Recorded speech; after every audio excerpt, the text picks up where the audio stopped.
You hear me, Marcus? There you are. Everything going okay? I'm surviving. I'm making it. Yeah, How you been? doing okay. Uh, it's a different world, man. Got my son's birthday coming up next week. He's turning 18, so we'll figure that out. How'd you celebrate, right? Yeah, him graduating and everything, but he's been awesome. He's taking it like a champ. I'm doing things that I haven't done in a long time. Feel well rested too.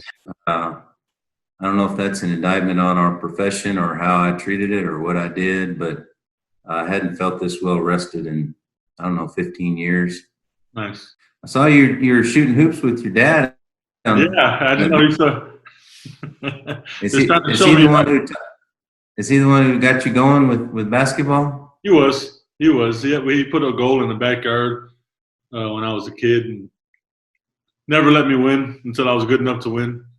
Right? He never ever let me win, which I think was a good thing at the time. I Yeah. didn't like it. I was frustrated as a kid and angry, and he'd block my shot and be a bully. But I look at this background here. Nice. What's up, Eric? How's it going, guys? Good. Pretty good. How you doing? I had to do a background because I don't have an office. It's a fitting background. That's a pretty good background right there. I like it. Well, I was just telling him about my dad beating me up as a kid on the basketball court, not letting me win. Yeah. I guess it helped. Yeah. With the competitive My drive. dad didn't get me started. I had my best friend was my two best friends were the Shivers brothers, both D1 guys, and they beat me up. They were merciless. I just wasn't as good as they were. I wasn't as talented. I got better, but I had a rough education. Yeah, but it helped. I think it helped us in the long run. The competitive drive. I mean, if my dad would have let me let me win when I was a kid, maybe I wouldn't have wanted to improve, right? But he was swatting my stuff and just being a bully up until I was old enough to bully him back. And then when that happened, he stopped playing me. That's exactly what happened with mine. So he beat the crap out of me like everybody else. And when I got to about 7th or 8th grade and I started beating him, he said, "No, I'm done." And we never played again. That was the last time. Nah, I'm busy.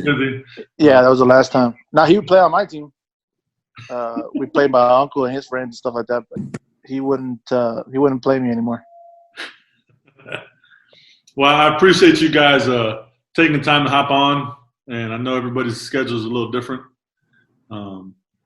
What I've been doing is just getting to know guys. I think coaches in our profession have the ability to change lives, and I think we have this innate ability to develop impactful, meaningful relationships with young people. And so I like to just get to know coaches, even though I know some of you guys, right? But not everybody knows what it is, a coach has inside of them that allows them to develop these relationships. So I appreciate you guys taking time to talk. You got it, man. Thanks for doing this, Marcus. You got some good combos the first few times, so enjoying and thankful to be on here with Eric. Well, I appreciate you guys. Hopefully Chris and I don't mess it up. No, y'all will be fine. I feel I'm surrounded by a lot of Indian pride right now, so I gotta be careful.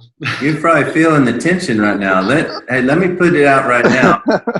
I am so glad that I am not playing either of y'all in district anymore. That just about made me ill the last 2 years. So hey, yeah, that's go do your own deal. I'm done with y'all.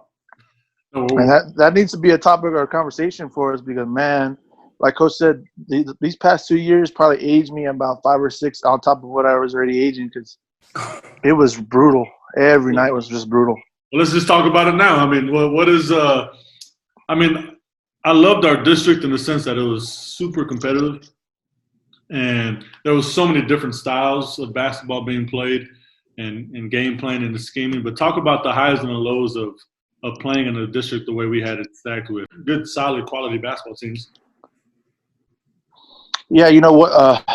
One thing I learned from Coach Adamek, being around Coach Adamek, is really enjoying the wins.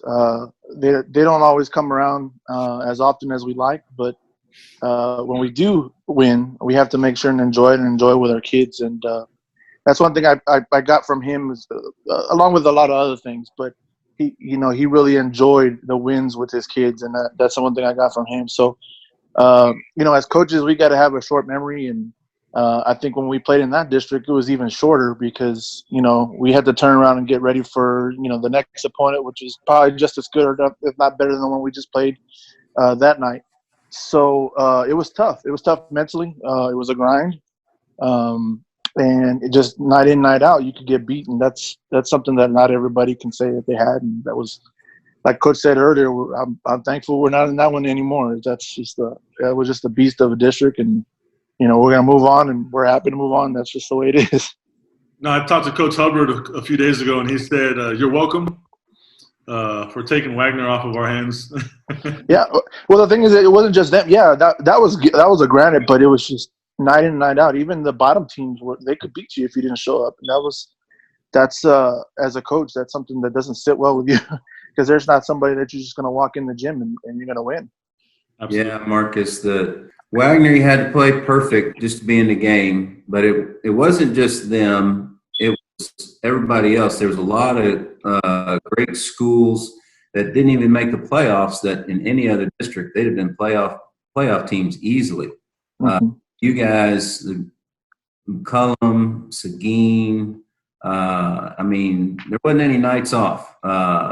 Coach Leach, my mentor, used to say you got to have a few Whataburger games where you're just looking forward to the cheeseburger afterwards. And we didn't have any of those. Everybody was good.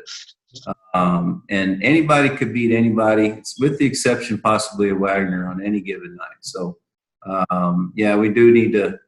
we tried to enjoy the wins as much as possible, and just I tried to keep my players in the dark as much as possible about what was coming up, and just to try to enjoy the moment. So,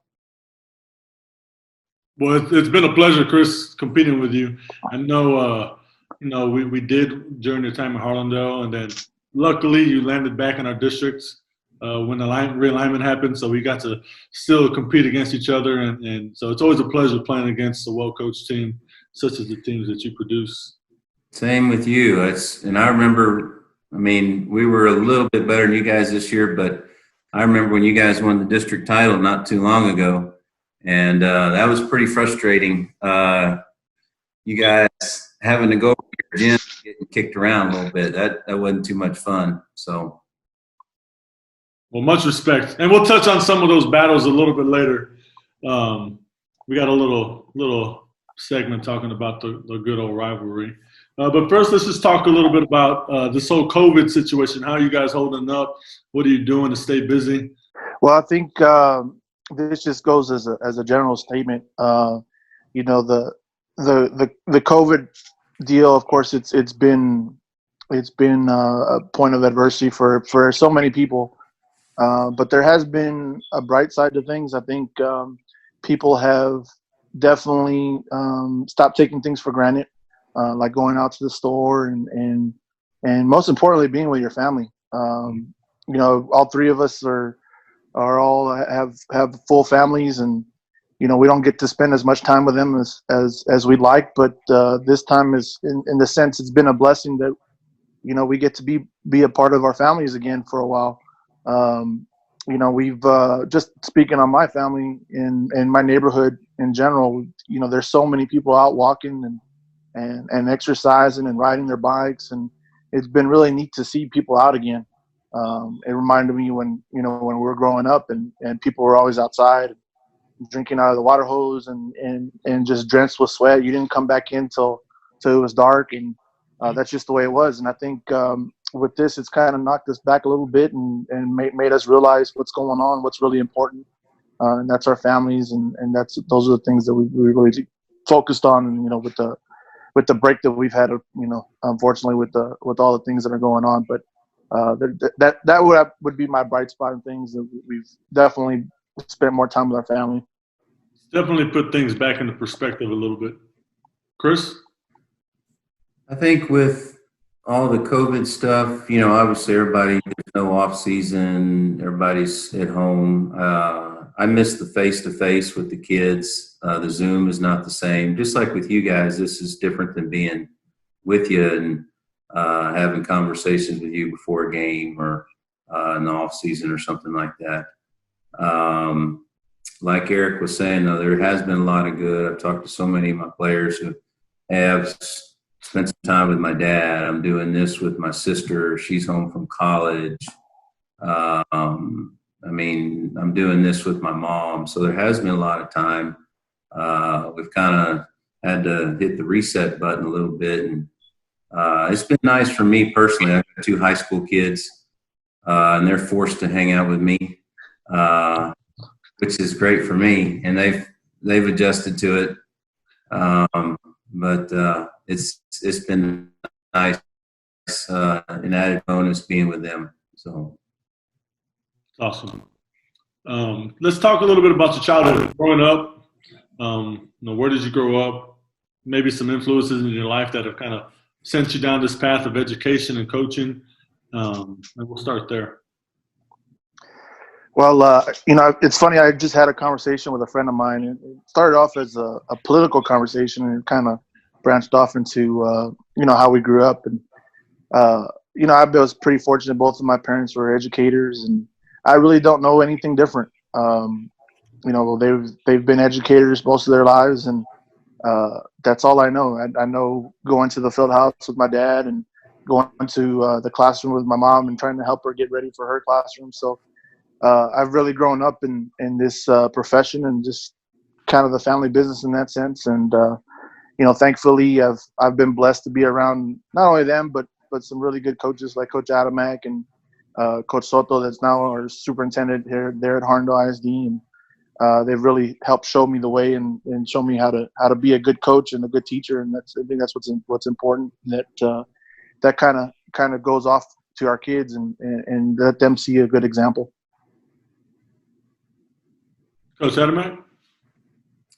I guess, well, growing up, I started playing ball. I had a dirt court. I had pinned my basket up to the telephone pole, and that's kind of where I learned the game. I played for Coach Leach at Bernie High. I was a point guard for him. We had a couple pretty good players on our team. I was the guy that got yelled at the most and said he told me not to turn it over as long as I didn't turn it over and got it to the good players, that I could stay in the game and I wouldn't get taken out. So I knew my role really well.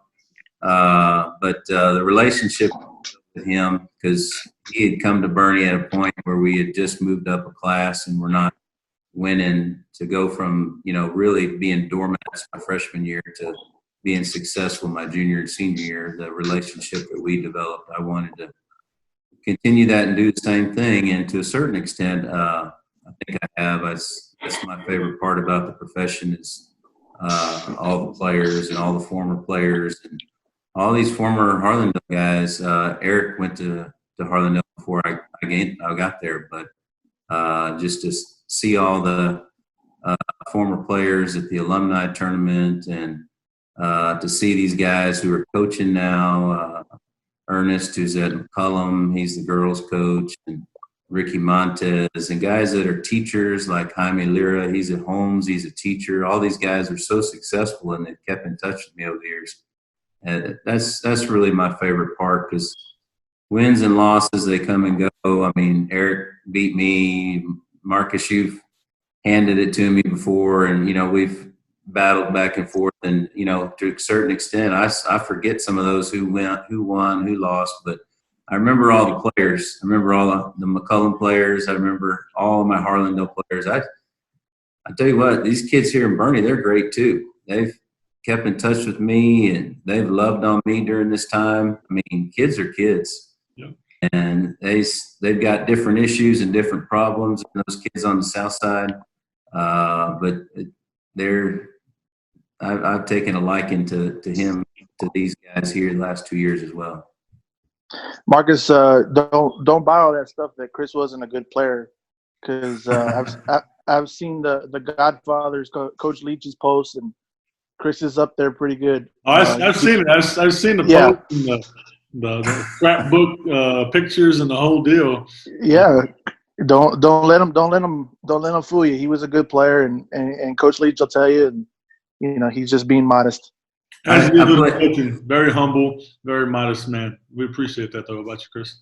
I played back when we had to jump it after every made basket. That's Man. Let's talk a little bit about your journey, your coaching journey, right? Where did you start, up until this point, and some influences along the way? Yeah, well, I guess I'll go first, but like I said earlier, I was brought up in the coaching profession, so I had a lot of doors that were open to me. I was actually able to coach at Central Catholic under Coach Enrico in football, and then Coach Ibarra. He was the basketball coach at the time, and I really got my feet wet with him. And then as I graduated, I got a break and got lucky to get on with Coach Klon and Coach Soto at McCollum, and where I spent years there and really learned that I didn't know as much as I thought I did. Those two guys in their own sense really know their profession and know their expertise. So it was a really good learning experience, and I'm really thankful for them and for the opportunity I had at McCollum, which well, obviously it's our rival, and it's always been our rival. And to wear green, that was a little difficult, but green was also the color of money, so that helped me wear that green and gold. So, but I was thankful to be a part of that and be a part of that community. And then after that, I was pretty fortunate that I was 26 and I got my first head job at Jefferson High School in SAISD, where I was there for 5 years. And there again, you get knocked on your butt a little bit, and you figure out you're not as good as you thought, and you don't know as much as you thought you did. And I really learned from getting thrown in the fire there, because as a young guy, you think you know everything, you think you can change the world, you think you can change communities and schools and get them on the right track, but sometimes it just doesn't work out. And that's one of the things I learned from that situation is no matter how hard I tried, it wasn't in the cards, and that's just the way it is. And now Coach Arvell is there, and he's doing a great job, and he's got it going. I'm appreciative of that opportunity that I had for 5 years. Then I was lucky enough to be under Coach Adamek for 3 years and really learn from him and learn a lot of different aspects, not just basketball, but just coaching and relationship with the kids. And I'm pretty fortunate that I got to coach under the two of the most, or I'm not afraid to say it, two of the best coaches in Harlandale ISD history, in Coach Adamek and Coach Soto, and they had some huge success. And I think we'll talk about one of their battles here in a little bit when they played in the third round against each other at the Carter Word, and I was there to watch that game. But not many people get to say that they get to coach with people like that. And I was just real fortunate to have them. Coach Soto has a different mindset than Coach Adamek, and he's gonna really concentrate on the defensive side. Not that Coach Adamek doesn't, because he does, but Coach Adamek is a offensive genius in that sense. So I really got the taste of both worlds in that, and I've been really lucky to be under their coaching tree, and thankful that I had those years of experience with them. And then the last 3 years have been extremely blessed to be the head coach at Harlandale, and taking over for Coach Adamek, and the foundation and the pride that he has set in that program. It just made life a little easier for me, and I just hope I'm doing it justice there. Coach Adamek. Well, Marcus, first I'm going to start with Eric. He wasn't under me. He was it was like having two head coaches. His mentor was Jerry Soto, and he had head coaching experience for 5 years at Jefferson. So when he came to Harlandale, it was like having two head coaches. We were kind of on the same level. So it was awesome having him. He injected me with a little defensive enthusiasm, so to speak. But no, I started at Hayes High School in the mid-90s.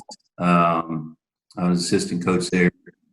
I was a head coach at Three Rivers for a couple of years. I still remember the head football coach asked me if I knew anything about football. I was like, oh, yeah, sure. I can coach football. I was so eager to be a head coach. And we're in our first meeting, and, there's 4 of us on the staff. I mean, it's a 2A school. And he goes, Chris, I want you to work with the 3 techniques. And he goes on and on about the defensive line. And I'm thinking for the life of me, how can I convince this guy that I know what the heck a 3 technique is?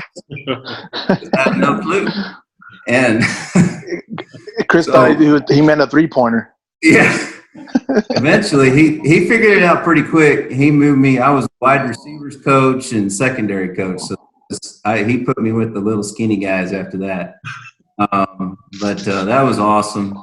I got to make a lot of mistakes, make a lot of friends. I was there for 2 years and got to be Coach Leach's assistant after that for the Bernie Greyhounds, and that was a lot of fun. My high school coach is more of a father-son type of deal, and I talked about him earlier.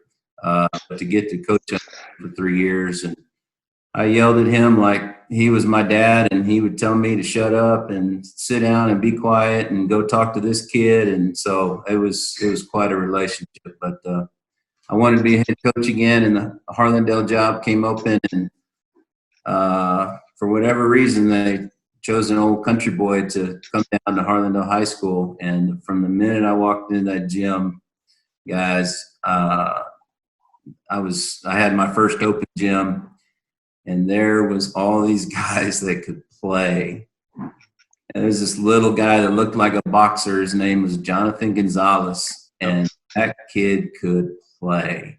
And I had the Clemens brothers and the Victor Mancha in there, and just all these great players. The first year when I walked in there, so I just walked into a fantastic situation. We were fortunate enough to move down a class 2, and that really helped us out. But my main thing was, how do I convince all these tough, hard-nosed kids that I'm on their side and I'm with them? And it took a while, but once they figured I was in it for the long haul, I just loved the kids there. I loved how they played hard for me. I loved how they would do anything for me. I really felt like I was making a difference there too, because you get some kids who are way out of bounds, and you'd help them, and they get their life straight, and they turn things around. And that really, those kind of stories, they meant a lot to me. And you keep in touch with those kids. I mean, you guys know that for the rest of your life. I mean, those relationships don't go away. You lose some. I've had some situations where kids have crossed lines that I wasn't able to save them from. But that's been the funnest part, being there for 14 years and all the relationships. And then I got out of coaching. It was a great year. I got to drive my daughter Sarah to middle school every morning. I worked across the street at the Alternative Center. But it was a great year. I got to help my parents like I hadn't helped them in 15 years. So I got to do a lot of stuff for them. Got to watch some of my son's ball games. He was a Bernie Greyhound. And then my old high school coach retired and became straight AD. And I mean, I was here, and to choose somebody that was not even coaching to come back and to take over for him and to lead what I think is one of the best jobs in the state was truly. I'm still astonished is a good word. So Been thankful having that job the last 2 years and being able to connect with kids. And I still have my high school coach is my boss, and he still yells at me like I'm 14. That hadn't changed. That's not going to change either, which I'm thankful for. I need that from time to time. I need to get popped and put back in line. But just thankful to be here and looking forward to this next season. I think we got a chance to be really good. But just thankful for what I have, because not everybody gets a second chance. Let's talk about that a little bit. Just the fact that Eric graduated from McCollum, in Harlandale, and he's back at his alma mater. And now, granted, you graduated from the Greyhounds, right? Bernie Greyhounds. Mm-hmm. But you're back in Bernie coaching in your hometown. Just some of the feelings about being back home and coaching there for both of you guys. Coming back home and coaching here, first as an assistant for the Greyhounds, and then as a head coach at the newer school. You got a lot of new relationships, but you have a lot of old ones as well. And there's a lot of my classmates who are still in town. There's a lot of older guys that saw me play in high school, and they still think I'm 18 or 19 years old when I see them at HEB. Hey, yeah, I remember that game in 1990 when you guys. Yes, sir. That was good. Yeah. So. That stuff, it's like it's frozen in time. Yep. They don't realize, hey guys, I'm in my late 40s. I've done a couple things since play high school basketball, but that's where they go back to. I guess my parents go back to that a little bit as well, and so my mom's always comparing everything to my high school team. But that's part of the fun part, is all the connections that you have. Eric? Well, and Marcus, you can speak to this definitely, because we're neighbors. But even though Harlandale's, I guess, would be an inner city school, I guess you can classify it as that. But even though we are, classified in that sense, but our community is very much a small town community. So much like Chris experienced, we have a lot of that. And our community is really, really proud of their history and the people that have walked through those halls. And it's a real special place, in that people don't forget. We'll go to an HEB around there, or go to an Applebee's or something around there, and you'll get somebody that'll come up and, hey, I remember seeing you play in this game and that game, and you were part of this, and you played with so and so. And I'm just shaking my head. I was like, yeah, sure. It happens all the time. And, we've talked about briefly about our alumni tournament, and McCollum has one as well. But we have one of the biggest alumni tournaments probably in the state of Texas. And we have a 26, 28 team alumni tournament that goes on a span of 3 days. And we've got all sorts of classes and divisions, and all sorts of people that have graduated from Harlandale, and they come back and they play for a weekend. And it's really a great sight to see all these alumni and find some common ground. And basketball is that common ground. They go and they spend a weekend, and they get to spend time with each other's families, and that's something that not everybody has. Chris kind of understates his influence there in our program, but when Chris would walk into alumni tournaments like Michael Jordan, and everybody goes up to him and talks to him, and that's just a testament on the things that he accomplished there at Harlandale, and the relationships that he built, and that he still keeps in contact with his kids, and they keep track of what he's doing. And that's just the way our community is. And McCollum has us just very blessed. And it's, Chris and I have talked about it quite often. And, Harlandale is one of the best kept secrets in the state of Texas. And we like it like that. And we like the little underdog sense that we have, and the little chip on our shoulder. But there's no place like it. And, I can't underscore that enough. I'll say this about the alumni tournaments.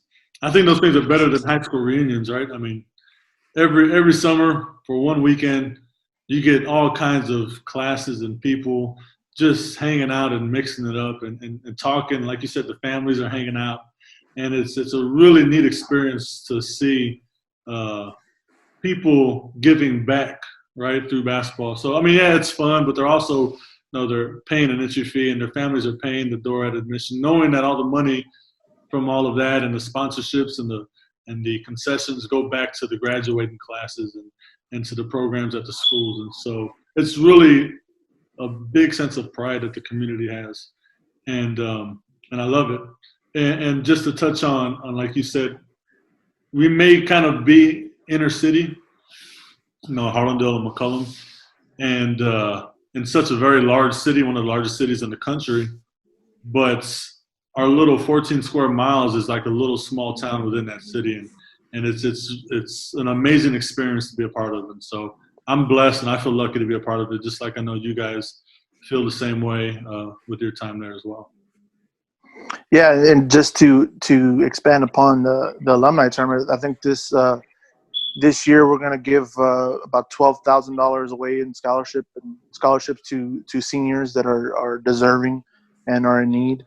And you guys do the same as well, and that's like you said, a testament to these alumni that are coming back and spending their hard-earned dollars to not only play but just to watch. And it's kind of funny. You'll see grandmas and you'll see parents, and they're up in the stands, and there's 300 or 400 people in the stands, and you're like, wow, this is like a real game, and it gets really competitive. But like you said, it's all for the kids, and it all goes back to the kids, and that's just a testament of what our community is. It started to get painful too. It hurts after the Monday following. One of the neatest experiences that I've had, just having been there for 6 years now, and then graduating from there, and so a lot of my guys are playing, and I'm still actively playing, and so just when I get a chance to play against guys that I coach against, and I see them doing things that maybe we taught them, and it's just driving me nuts because I can't move around. And so last year we played in the championship game, and against a bunch of kids that I coached, and they're all 20 to 22 years old, and they beat us. And if I was going to lose to anybody, it'd be those guys. And it was a blessing just to be a part of that environment. And I look over at our bench, and half of our guys are hurt and pulled hamstrings and whatever, but it was a great experience to be able to compete against our kids, and now they're giving back to the community. So it's just a really neat experience, these alumni tournaments. It's one of my funnest days of the year, Marcus. I love all the build-up before. I'll get text messages from guys saying, "Oh, it's 2008, and we're already practicing. We got this gym rented out, and we're getting ready for this." And 2001 took care of us last year, but we've got an answer for them now. And I'm thinking, no, you don't. Yeah. Just to hear all that and the anticipation and the build-up, and then go to see that, it's a lot of fun. Not just the basketball, but all the people. So. And we're going to get into the rivalry right now, but before we do that, I don't think people realize, one, how when you're in it as a young player in high school, how big the rivalry is. And then, but through all that, and years down the road, those rivalries become friendships, right? So some of my best friends went to Harlandale, and back at the time, I probably wouldn't have talked to those guys, but now, I mean, our families are growing up together, and so it's neat to see at a Harlandale tournament, you'll see a bunch of McCollum guys there supporting. And then at the McCollum tournament, you'll see a bunch of older Harlandale guys come over and support. So that bond that was once a huge rivalry then becomes a very strong friendship. So it's really neat to be a part of that whole community. But just to touch on the rivalry, you got the Frontier Bowl on the football field. The volleyball games are always real packed, and the baseball games, and obviously our basketball games have always been real competitive. Just talk about the experience, maybe for someone on the outside that doesn't really know what to expect from a Harlandale-McCollum rivalry game. How would you guys paint that picture? Well, going through it as a player and now as a coach, you can't be remiss without mentioning, like you said, the Frontier Bowl and what that is. It may be another sport, but the sense of pride that our communities have and are on display that whole week during the Frontier Bowl, even if it has nothing to do with basketball. Obviously it's a football game, but our kids really, really get into it, and then even more so, our community gets into it. So you're talking about 10, 11, 12,000 people at the game, depending on how good the teams are. Obviously, the better the teams are, the bigger the crowd. But there's nothing like going to a Friday night Frontier Bowl, and that's just the way it is. There's not much like it running around us in our area anymore. You could compare it to the Chili Bowl, you compare it to some of these other bowl games around, but there's nothing like that one. We're neighbors, 14 square miles, like we talked about earlier. And that's really where it gets based off of. I'm not ashamed to say that it gets based off of that. But the other sports definitely have their battles as well. When Marcus and I, when we played, we were in different divisions. So at the time, Harlandale was 5A. There was no 6A, and McCollum was 4A. So we didn't play the last game of the year. We didn't play twice a year. We played one time in basketball, and we played, I think, the second game of the year, my senior year in football. And it meant a lot, but it wasn't exactly the same. And like Chris mentioned earlier, we dropped down in division, and we were in the same division. And I think it picked up right back where it left off. And playing that last game of the year, or the last game of a round in basketball or volleyball or baseball, and then finishing the season with that game. There's always something riding on it, and it doesn't matter how good you are or how good the team is or what the record is, and what the other team's record is. It's just an all-out battle, and you can't say, well, this team's going to win because they're better. It doesn't matter. The kids are going to play their best game of the year, and that's just the way it is. It's physical. It's a demanding game.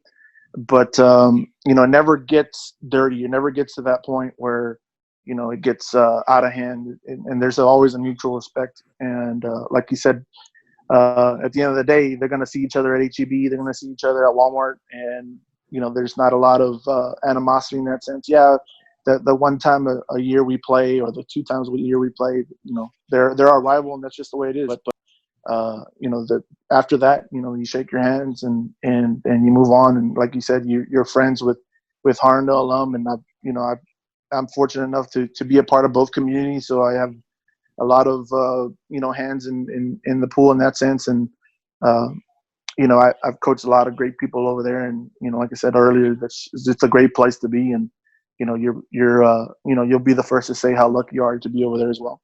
Coach Adamek? Well, when I first got there, they said, "Hey, your main rival is McCollum," and I said, "Well, where's the line for those kids?" He said, "Well, you just basically walk across Military Drive there, and that's McCollum. If you're on this side by the HEB, then that's Harlandale." So I knew the kids that they had each other since they were 5 years old.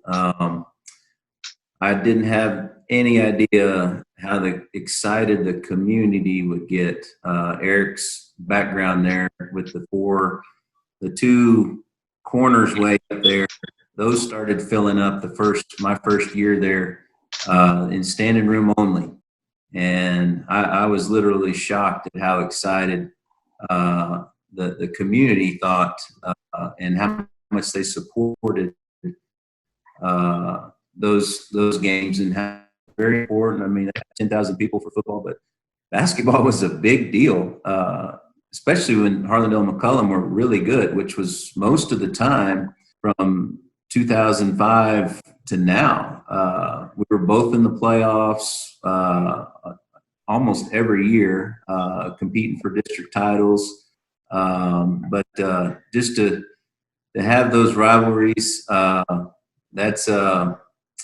those games are something I'm never going to forget. Can you guys talk about maybe a couple of your more memorable moments during those rivalries? A certain moment, like Eric said, let's talk about that third round playoff game to go into the regional tournament. You know, McCollum and Harlandale happened to meet up. Do we have to, Marcus? Eric brought it up. I didn't bring it. Well, here's my take. We had won our second round game on Friday, and McCollum was playing Flower Bluff on Saturday. So we went to go watch them, the scout, and I'm sitting there, and this kid, their best player named Ike Rodriguez, hits his first 10 shots, and I'm sitting there going, "What if McCollum wins? We're going to have a heck of a time because I don't know any way to stop that kid." And they ended up beating Flower Bluff, and we played a phenomenal game versus them in Incarnate Word. We were a bunch of three-point shooters. I mean, as soon as we walked in the gym, we were chunking it up. Yep. And we shot over 50% that game from the three-point line, and we got beat. That's how good he was and how dominant Coach Soto's team was. So that's good memories. That's a good time. Eric? Well, that's definitely a famous game. At the time I was still in college and I was coaching at Central, but I went and watched that game, and the atmosphere is it's electric to put a pun in that sense. That game was so highly contested. You talk about two contrasting styles. Coach Adamek, like he said, he wanted to fill it up, and at the time I think those teams were leading the state in 3-point percentage and the amount of threes that they were putting up and making. And Coach Soto's team, which we got to find a way to peer pressure him into getting into this conversation because he's a good storyteller and we can have a good time on that one. But his team was the complete opposite. They were going to limit possessions. They were going to get down and really try to defend you and score off with their turnovers. And it was just a great night for basketball. Even though I wasn't a part of it, I got to see it. And that one's probably one of the biggest basketball games in Harlandale history. It's not very often that you play your neighbor with so much riding on the line. Absolutely. And those two teams, you see them in the alumni tournaments. They're still winning. They're close to 30 years old, and they're still up there, and they're still competing, and they're beating like you said, these young kids that have all the athleticism and all the legs still. But that just shows you how good these guys were. And Chris's team and Jerry's team at the time, they were just really, really good in different sense. And that goes to show you can really there's different ways to skin a cat and to get to where you want to be as a program. Similar kids, similar backgrounds, similar everything, but just two complete different styles. That's just one of the best games probably I've ever seen is that game right there. In that game too, I mean, I wasn't coaching at the time. Like, we were both fresh out of college, real young. I think me and Eric, you graduated in 2002, right? We're the same year? Right. Mm-hmm. So I wasn't working there either. I forgot where I was at the time, but I went to the game, and at the end, I think it was the most unassuming shooter on the court ends up with the ball and hits the shot, right? Who was it, Blockley? Might have been Block. I'd have to ask my assistant Fabian Villarreal, who's a McCollum alumni. I think it was Block. Might be Block. It might have been Jacob Martinez. It could have been one of those guys. But it was a guy that you wouldn't have expected to take the shot. But I think the ball ended up in his hands, and he let it fly, and it went in. And so, those. Yeah, I remember most was we had, and of course, Jerry 7 guys there ready to take the charge. It was block charge call. It was a charge going the other way, wave it off. Defense ended up winning that night. Well, Marcus, before we go on, let's. I want to make sure and give Coach Adamek the credit because before he got to Harlandale, we always had good teams.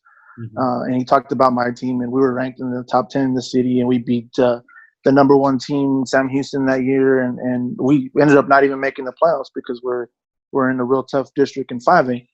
But until Chris came around and really changed the style and the culture there at Harlandale, it was may not have been the best job in the world, but I think when Chris came in and he'll tell you he struggled just like anybody else, but when Chris got it going, man, he was really something special to watch. His teams would really light you up, and they'd really shoot the ball well. I mean, you really had to game plan differently for them.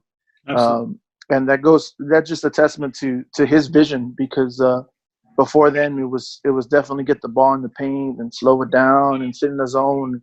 And Chris still plays zone, and we can get on that topic later.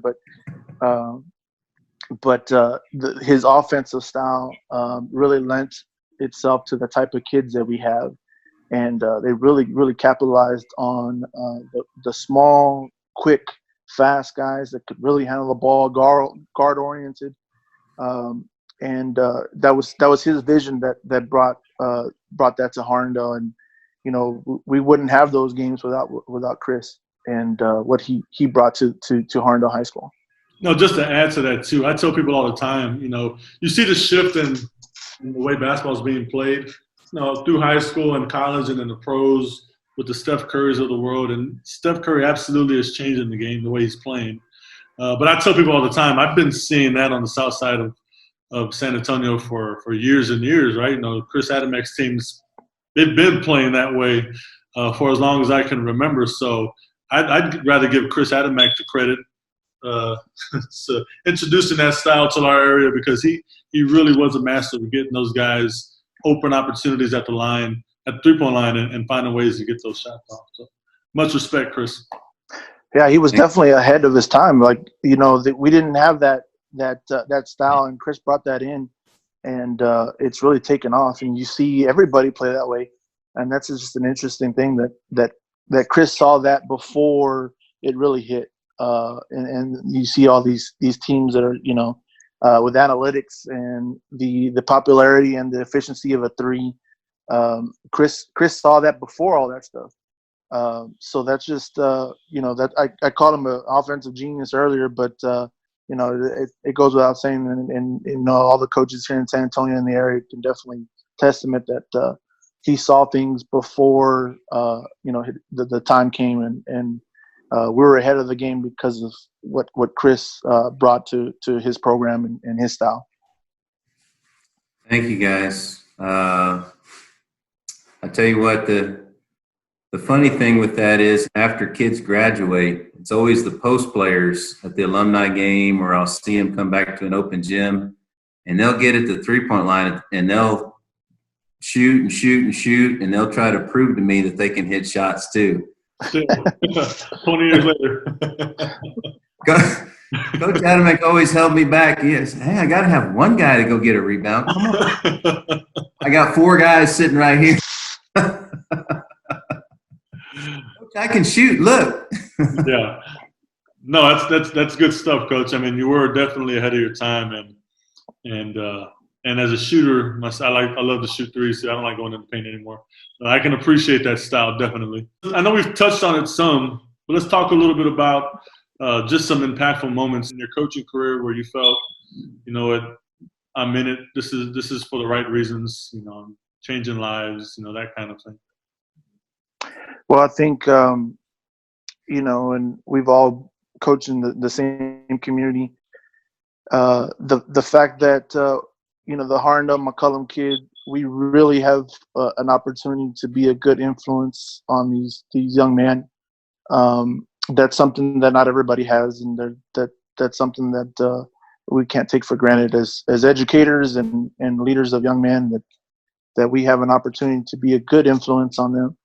A lot of our kids, not all, a lot of our kids, they come from single parent households, and they're not as fortunate as Marcus and I and Chris and I, and that we had both parents at home, and they go through things that maybe they shouldn't be having to go through at a young age, and they mature a lot faster, and they go through a lot of things that the young kids probably shouldn't have to go through. So I don't know if there's one that necessarily stands out, but the impact that we have on those kids that really, really need it. They really need a young or just a male positive influence, or just a positive influence in their lives.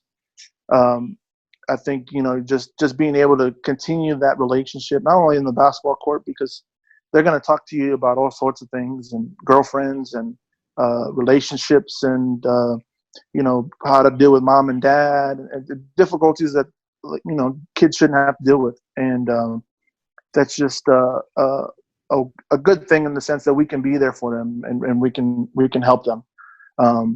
And even to this day, and Chris talked about it earlier. We talked to some of our ex-players that are going to college, or maybe they're in the workforce, and they come to us and they have questions and these issues, and they come to advice, and that's something that's pretty special, that you have those type of relationships. Coach Adamek? I think Eric said it really well, and I had some really good players at Harlandale. I talked about Jonathan Gonzalez before. Aaron Lopez averaged about 20. I had several guys that were right around there, but it's kind of kids that were on the outskirts, or maybe a sub, or maybe a kid that really played his role to perfection. Kids like James Burkett, kids like who had 2 kids in high school, and he's bringing his kid up to school on Saturday to practice. I'm like, what are we going to do with him? He said, he's going to be fine, Coach. We got him right here. Yeah, I just put him right here on the side. Well, what if a ball bounces and hits him or something? And he, no, we'll be fine. And but him going through that. I remember, in 2007, and him playing a great game and winning a second round playoff game, and having that was kind of a big breakthrough for all of us. And for him to be on that team when he's a sophomore, I'm thinking there's no way. He's got his first kid, is another one on the way. He needs to work and support his mom, and just to see that through. And those are good moments for me. I also think about the kids that I wasn't able to help, and for whatever reason they didn't stick with the program. A couple kids who gotten some serious help. So that there's always, you help these kids, and I have a great relationship, but there's always a little bit of, I wish was there anything else? You kind of second guess yourself. Was there anything else I could have done to help so-and-so? Mm-hmm. Was there anything that I could have done for him? Go to his house and get him and talk to him one more time. Those house visits were a pretty common thing back in around 2005. So so-and-so in here? Well, let's go get him. Yeah. Well, also I think reminding these young men that have to grow up probably before than they should, is that they're still kids. We have conversations with kids now that of course they have to go and help their families and go work, and we're all pretty flexible. Yeah, you two guys have a huge responsibility, because after I'd been at Harlandale a couple of years, you realize those kids, they look how you dress, they look how you act. How does Coach Adamek react to things when bad things happen? What's he going to do? Your players, and I know you know this, but they learn so much from you. Not just basketball wise, but how to be a man, and how to be take care of your family, how to be good at your job, all those things that are life lessons. You guys have a big responsibility. Y'all got a lot on your plate there, and it's a great thing to have on your plate. But it's really tough too. I know you guys, Eric, I know you feel the same way. I wouldn't want to be any other place. I love where I'm at. I love what I do. I feel blessed to be around these kids and be in a position to help them as much as we do. Harlandale's a special place. There's nothing like it. Sir. We touched on a little bit about battles. We'll go back and lighten the mood a little bit. You talked about a McCollum victory. Eric brought it up, but we'll give you guys an opportunity to talk about, a memorable game moment where Harlandale came on top. Just anything that comes to mind. Well, Marcus, it's like goes back to what we said. It's always even, so it's hard to pinpoint one specific one because we're always going back and forth, and it's hardly ever a year that goes by that a McCollum team or a Harlandale team wins both games that we play. Yeah. So it's hard to pinpoint one, but just for me, out of perspective, I guess one of the biggest ones that I've had for sure is when we had a couple of years ago, we had the regional team, and your team and our team we're playing for the district title, and we're playing in McCollum, and just the atmosphere and the crowd and the pressure on every single shot, that doesn't happen very often, that we're both playing for a district title like that. So that's the one thing I can compare it to. Probably that round 3 game was that sense, and we had a really good team that was my first year as head coach at Harlandale. So they were well coached before I even got there. With Coach Adamek and his style, and I just tried to bring my sense and my style in and mesh it together. And we had some talented guys like Bryce Carter and some of those other guys that are in there, Caleb Garcia, those guys that were real successful with that group that went to regional. Jeremy Ramon that hit one of the biggest shots in Harlandale history, hit a half court shot to tie the game and go into overtime in the 3rd round against Laredo Martin to take us to regionals. We go on and win in that one in overtime. So that was a special team. So that one's always going to be a little extra because of A, being my first, and then B, also the success that group had. Even on our end, that game, we didn't win that game, but it was a wonderful game to be a part of. It was such a highly competitive game. And I saw one of the more memorable individual performances on Sotelo's end, where I think he had like 40-something points. Mm-hmm. And you guys found a way to withstand that and come out on top. But just to be a part of that atmosphere, like you said, both of us playing for a district title at the time, last game of the season, there's a lot on the line, so much pressure on the kids. And to watch both sides, watch the kids come through and play at a high level, it was beautiful to watch. Just like they were all meant for that moment, The one of the interesting things was, and you probably saw it on your end, was the look in their eyes. Yep.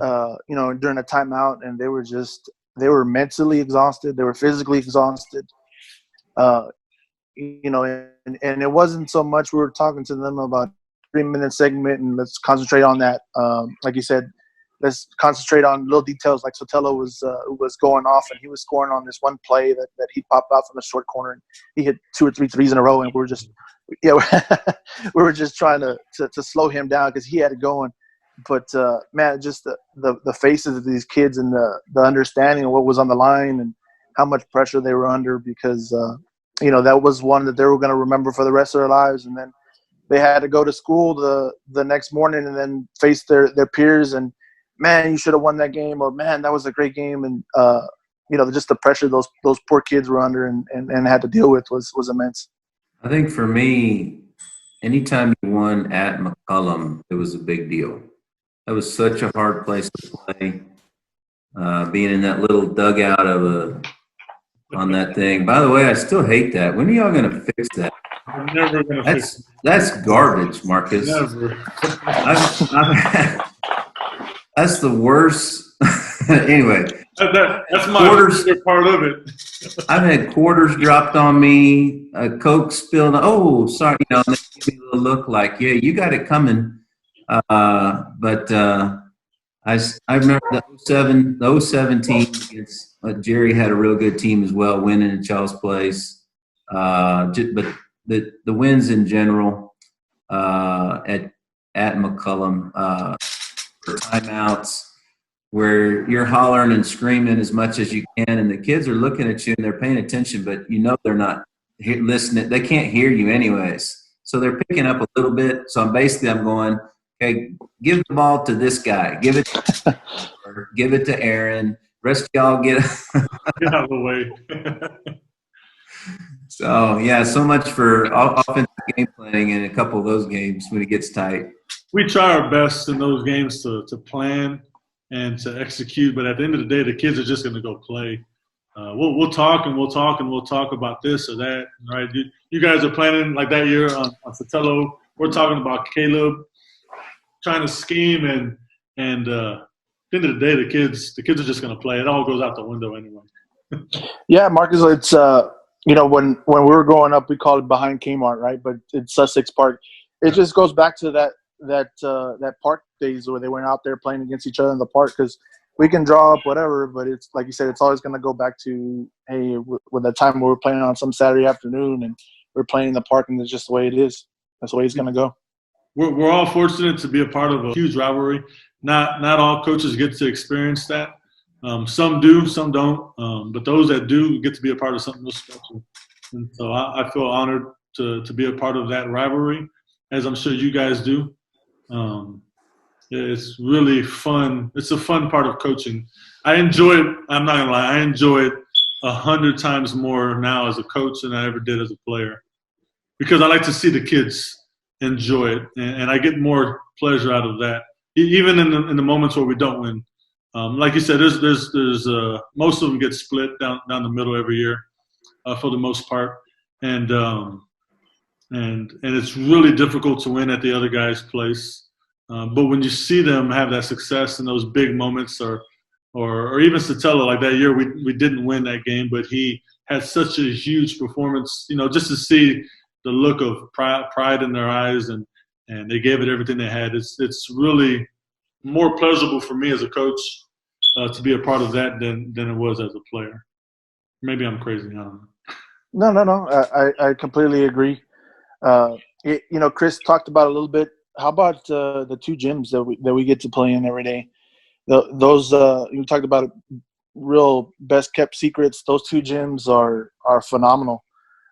Especially, I'm going to be biased. Our Harlandale gym is one of the best shooting gyms in the United States, and you're going to shoot the ball well. If you're a visiting team, good luck. But as far as the Indians are going to shoot the ball well, then you got to deal with the dugouts at McCollum, which I happen to like, actually, by the way. Yeah, you're going to get some dirty looks, and you're going to get some things maybe said to you that we don't want to repeat. But the gym's dark.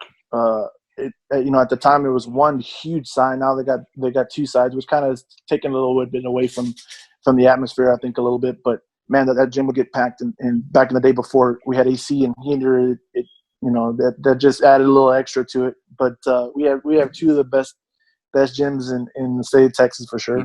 You talk about Harlandale being a shooter's gym. I remember so many times where we would get up on non-district opponents. Like I remember Steele coming in, and a kid named Rocky Briseño hits 7 threes in the first half, and we're up 20 on them. I mean, in a blink. And they're good. I mean, so we beat some teams that we shouldn't have. That home court advantage is second to none. I think like going back to what you guys were saying, that it's huge for our kids. I mean, they get to practice in that gym every day. They're on campus in the gym all the time, and there's a real sense of a home court advantage at both places, no matter who you play. And not everybody gets to experience that. A lot of big schools have big centralized gyms that they'll play in. So our kids are lucky, and it's something that they don't realize now, but when they think back, it's going to be very memorable, being able to play in front of your home crowd and to have it feel like a real home court advantage type situation. Agreed. Well, guys. Hey, Chris, oh boy, wait! I want Chris to tell the story about the rims there at Harlandale and not refusing to change the rims. Do you remember that story? Uh-oh. What are you talking about? I remember you telling me a story that the athletic director had a great idea at the time about, hey, those rims, they look kind of raggedy. Let's change them out. And I think you put your foot down and said, heck no, am I changing those rims? I had a night guard watch on those to make changed in the evening or anything by the night custodial staff. That was the key to our success, man. You'd have those soft floaters and they'd bounce up there, and those rims were worth $10,000 to me. Well, I mean, and then you guys just in general have had a ton of great shooters go through. I mean, both schools have had a ton of great shooters go through, but something about that home gym that gets them going. That's part of it. I mean, it was the style that we played, but you can't play that style if you don't have great shooters and great guards. Yeah. And Harlandale and McCollum, there's been a ton of great guards. So it's a two-way street. Well, I'm grateful for you guys. It's an honor to compete against y'all regularly. Who knows? Maybe some point next year, Chris, one of us will see you in the second, third round of the playoffs, and we'll get to compete again.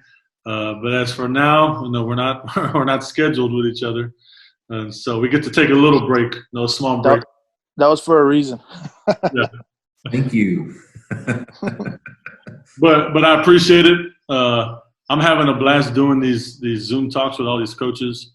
Now everybody has such different journey that they're talking about and different perspectives and things, and I'm just trying to take as many notes as I can and trying to learn from everybody if possible.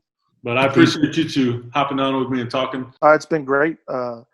We could sit here and do this all day. It's we're gonna miss the TABC conference, and that's usually a time where we get together and talk. Yep. But man, we can do this all day. If we can get a sitcom going, we'd be great. Oh, we can tell stories all day about this whole every game. We can break down the games, and yeah, I'm sure people will be interested because there's been so many scenarios for both of us, on both ends that have worked out in our favors. That come down to the wire. A great performance by this kid, a last-second shot here, free throws there, a loose ball there. I mean, just so many different scenarios. I was thinking about it the other day and talking to my wife because we had nothing but time to talk about everything, and so we're talking about this stuff. And I was like, I can't pick a favorite moments of our rivalry because there's been so many close games, right? So many big-time plays and big-time performances, and doesn't it just seem like it's always like that? Every game is like that. Exactly. So it's like, how do you pick one? I just can't pick a favorite. They're all my favorite. When you win, of course. Yeah, obviously. But the losses, even the losses, there's a lot to take from them, a lot of learning to do, even in those games, because you have to learn how to handle giving everything that you have as a young player. And if you come out on the losing end, that's a great lesson how you handle that. Right? How do you handle those emotions? Where do you put them, and how do you deal with them? So our kids are blessed to learn how to deal with that because at some point they had to have lost the Harlandale-McCollum rivalry game, and how did they deal with that the next day? And so yeah. Funny story about being across from Chris. When I was Jerry Soto's assistant at McCollum. Chris had a really good team, and I was one of the guys in charge of scouting them. So he's calling a play, and I'm doing my best to say, hey, this is gonna happen, pin down this, whatever. And Chris looks at me and goes, never mind, they know it. And then he changes the play, and then he runs something completely different. But that's about as mad as I've seen Chris get when he gave me a dirty look, and I was like, okay. But I tried the best I could to scout against him, and it didn't matter. He just had 10 more plays if he wanted to. One of my favorite memories of Chris is a picture. And it's a picture of one of our games when you were at Harlandale, Chris. And I think we got a charging call on us, what the picture looks like. It was in the newspaper. And I'm like making some weird face, and you're pointing the other way real casually. And for some reason, that picture just sticks in my mind. And they were doing like SAT scores around the city, and they did one on the rankings, and they had McCollum on there somewhere, but they used that picture, and I'm like, I don't even know what that has to do with our test scores, but there I am, like, and there's actually pointing the other way. You were actively monitoring. Yeah. Well, this has been great, guys. I appreciate you guys. I don't want to take up any more of your time, but thank you for hopping on. I appreciate what y'all do for your kids, and I look forward to hopefully getting back in the gym and preparing for you guys soon. Thanks, Marcus. Thanks, Eric. Miss you two guys. Yes, sir. Likewise. Take care. Yeah, definitely. Hopefully we can do this again sometime, and love talking to you guys, and hopefully everybody stays safe and we get out of this mess okay, and we get back to things that like they used to be as far as that's concerned, and we learn from things that we can learn from. Absolutely. You guys have a good day. All right. All right, guys. Bye-bye. Bye.